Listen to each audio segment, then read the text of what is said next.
Welcome, brothers and sisters. I love ancient Egyptology and all that goes along with it. I like studying hieroglyphs, and I love especially studying the ancient queens of Egypt. And so tonight I would like to do a healing with an Egyptian theme, specifically centered around Queen Nefertari.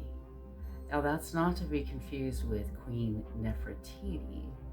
Nefertiti was the wife of Akhenaten, and Nefertari was the wife of King Ramses II, Pharaoh Ramses II. And they ruled in approximately from 1290 to about 1224 BC, and which would have been the 19th dynasty. And she contributed to Ramses' giant brood of children. In fact, she gave him 4 sons and 4 daughters, and she became quite the force behind the throne. Nefertari was believed to have died about 1250 BC, and when she was, they estimate, about 40 to 50 years old.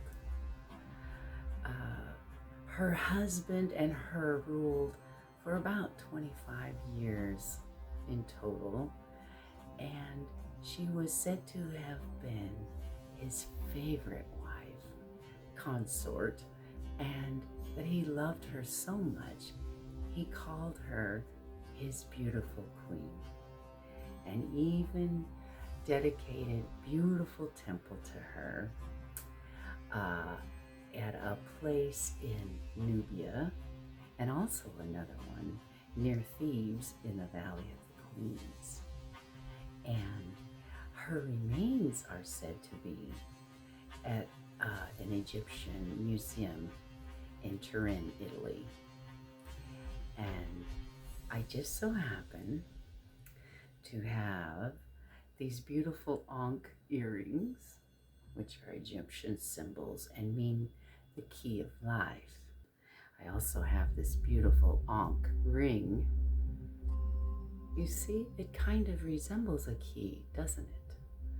And so these wonderful old symbols of ancient Egypt really were other ways to connect to the quantum field.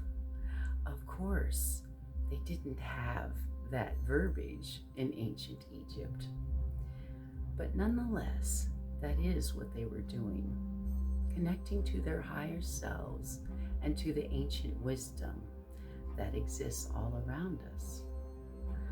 And so I have a wonderful Egyptian tarot card deck, and I had this gorgeous leather case made for it, and trying to get the clasp here to close. Sorry, I had it open earlier because I was shuffling the deck.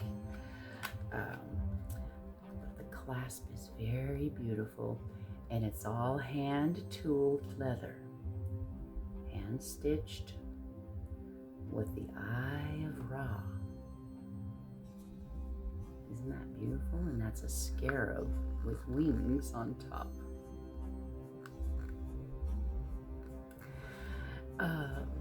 Ra was believed to have created the sky and also earth and even the underworld. And he was the god of the sun and of all the kings and even the sky. So this is the Eye of Ra. The other eye, if you see it facing the other direction, would be the Eye of Horus. that's a whole nother story. And the other side of this beautiful case is Thoth. Now, Thoth is even in the original Bible, and he is the god of writing and magic and wisdom and the moon. Thoth. I've had dreams about Thoth. He's very wise, and I often will ask for his advice in meditation. And so inside this beautiful case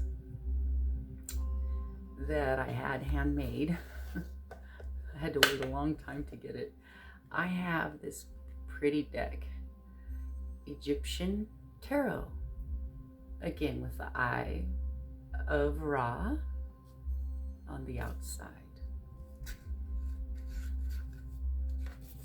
Oh, I almost forgot to show you the beautiful hieroglyphs on the side of this case.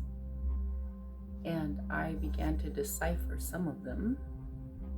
Most of them have to do with long life and love and all the wonderful things that you want to put into the vibrational ether. And so here are the tarot cards. And I love that no matter which way the card is, you can't tell if it's upside down or not. That's really nice. Some decks you can tell if it's upside down or not. So with that, let's give it a shuffle. And we can get started with a message. And I want to, as I shuffle the deck, put some loving intentions into it, healing intentions, so that the message we receive will be for our greatest good. Okay. I'm going to go ahead and just mix them a little more this way.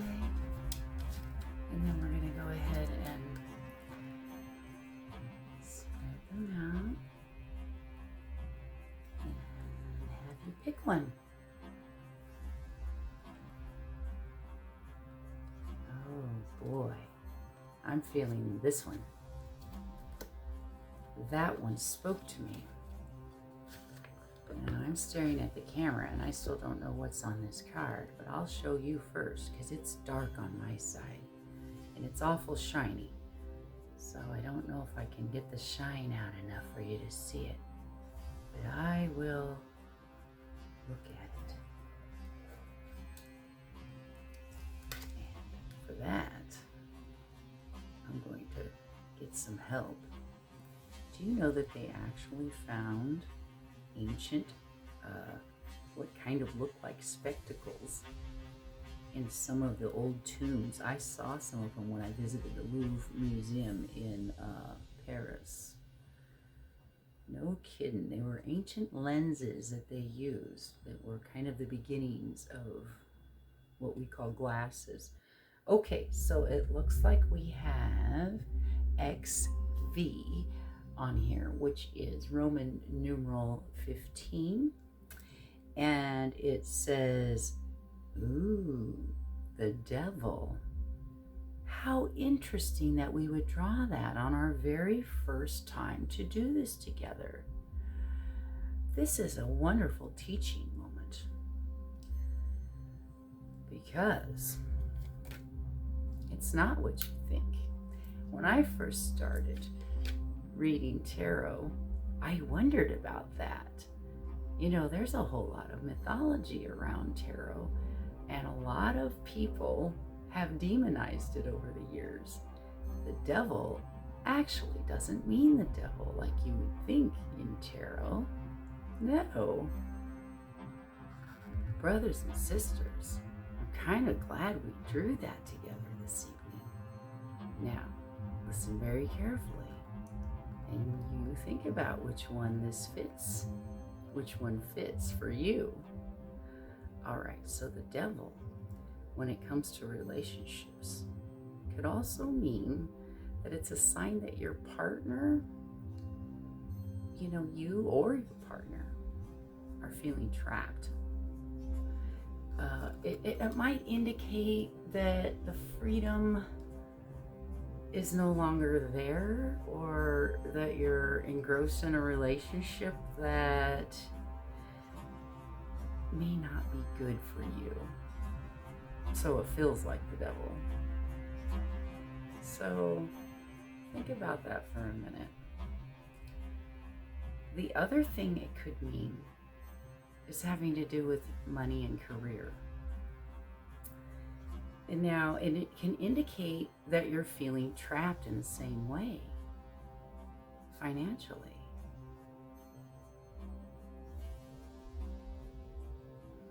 I know I've had that feeling before, many a time.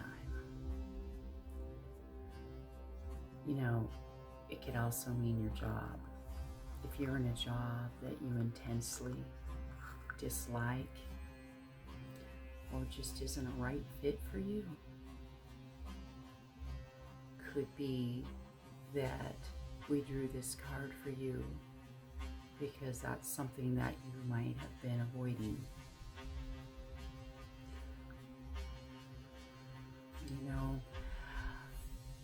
Drawing the devil card can also have to do with your health. And I said before, tarot is more about your subconscious and bringing things to the surface within you. Okay? So think about this and see if maybe this applies to you, because it could also mean your health. And maybe you're becoming a little too materialistic.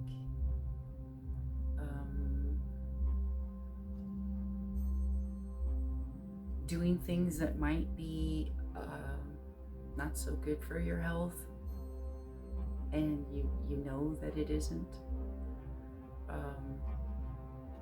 Too much of anything. Alcohol, maybe mistreating yourself with drugs. This could be interpreted as the devil. So the devil isn't really necessarily a big bad demon, the boogeyman, except that it is in your subconscious and perhaps things that are not necessarily evil, but are not good, right? And so we know that we shouldn't let our health decline. And the devil is a warning that maybe you're not paying attention to that. I hope this is helping you, brothers and sisters. The other thing I'm thinking about the devil is kind of the elephant in the room, and that would be the spiritual angle here.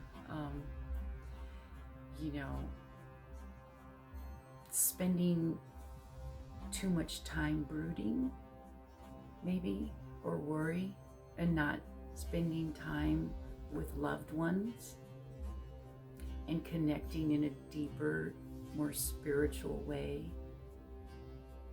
That can be the devil, allowing yourself to disconnect from love. When you disconnect from love, and that could be nature, doesn't necessarily have to be other human beings, but certainly family members or people that you love. Isolation can bring on a lot of stress and fear and anxiety, which can feel like the devil, right? So in that regard, I'm glad we drew the devil, This is a card. It's not a demon, but it is a doorway into your subconscious and helps you to perhaps clarify some things that maybe needed to be brought to the surface. Okay, so now we have our message. I would like to now go ahead and light some sage. And let's clear the room and our environment. And, ooh, wasn't expecting that to spark quite so much. There we go. And we'll just get this to get a little bit of smoke going here. That's the way. Okay.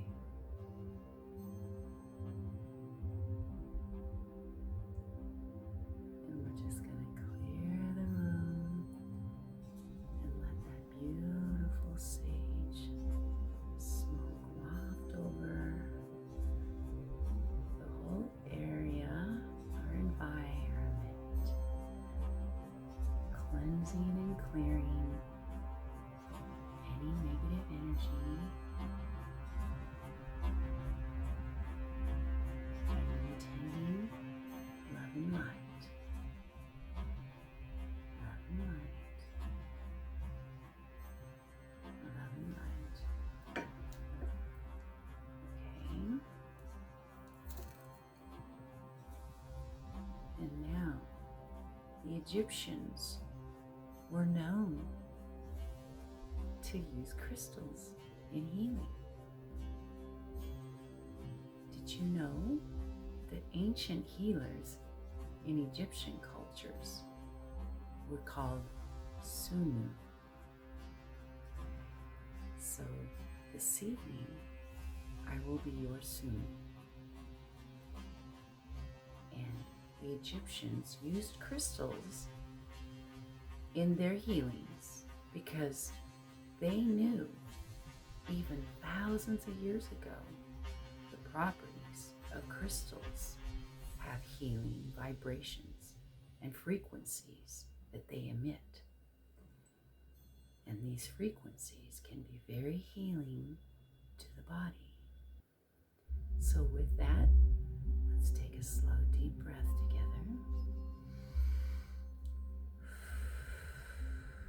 And you may close your eyes if you'd like and just feel the vibration. Otherwise, I invite you to watch this gorgeous raw crystal. Now, because it has so many points, 1, 2, 3, 4, 5, 6, 7, 8, 9, 10 points. That is extremely powerful, my friends.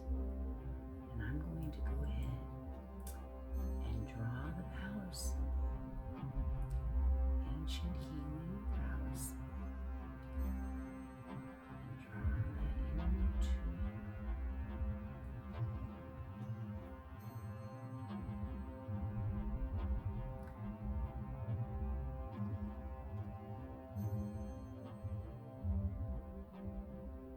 and just allow your body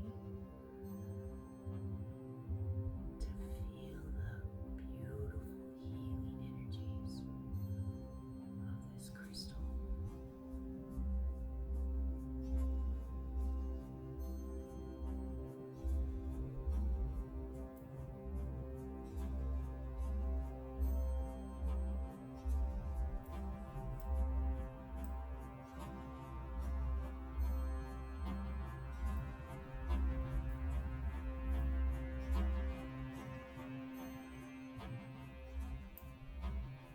I'm going to take this amethyst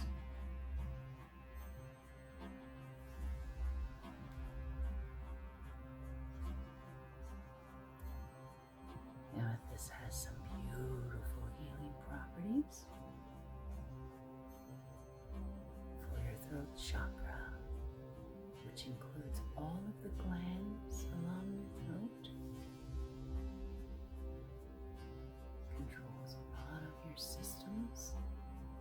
you need in order to heal.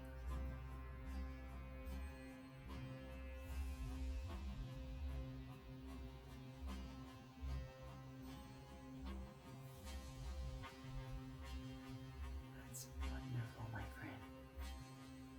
Now, if you'd like to lay back, close your eyes and rest, I invite you to do so. You may even want to fall asleep.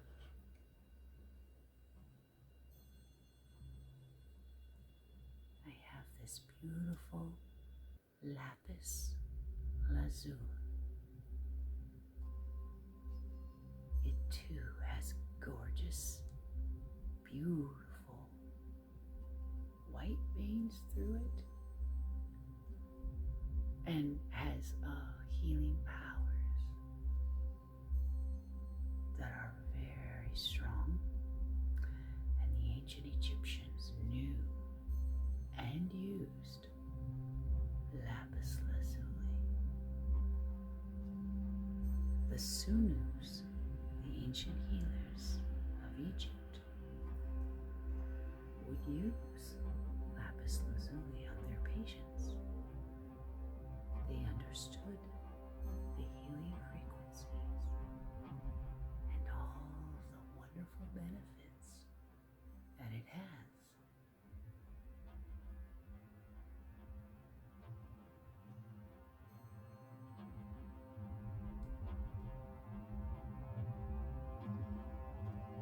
Nefertari's tomb, when it was uncovered in the early 1900s, had already been looted in ancient times.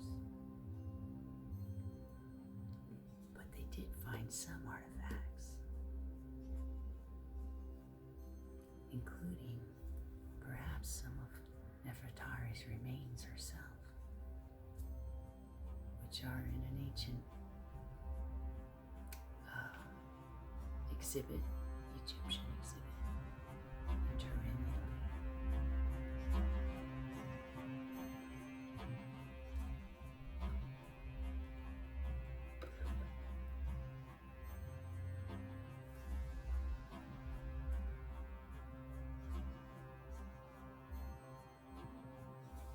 The key of life.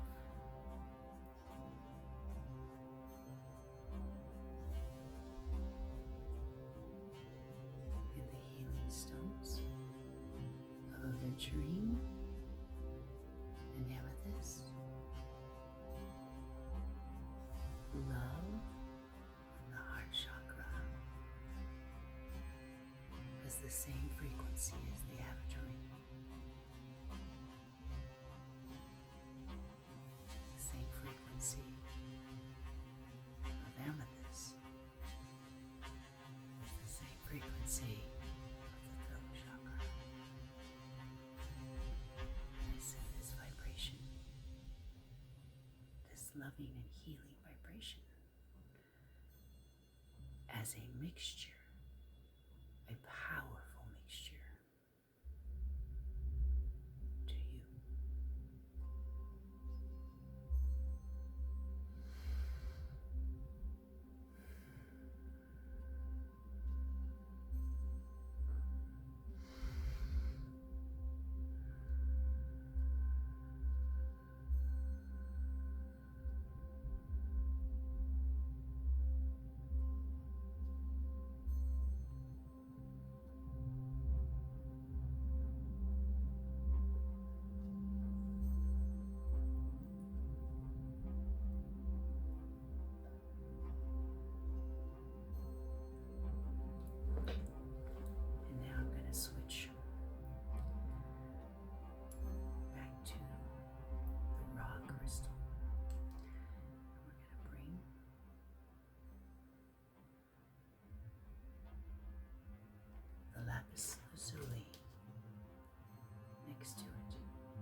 so that you can see clearly.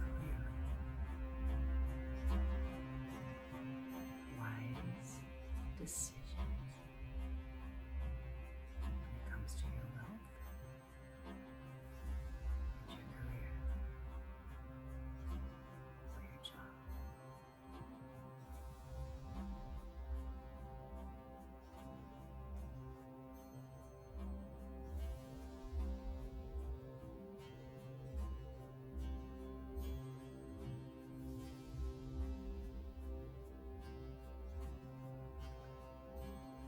And I especially am going to send you love and light for making wise decisions about your health.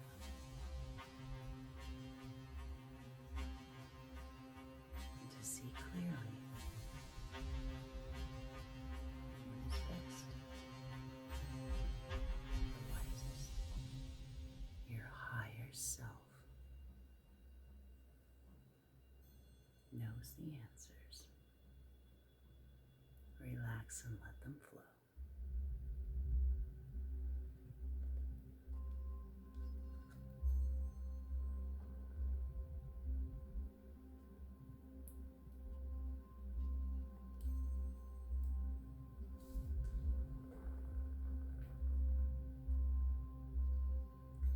This not only is the Ankh symbol, if you notice, it also has the all-seeing eye,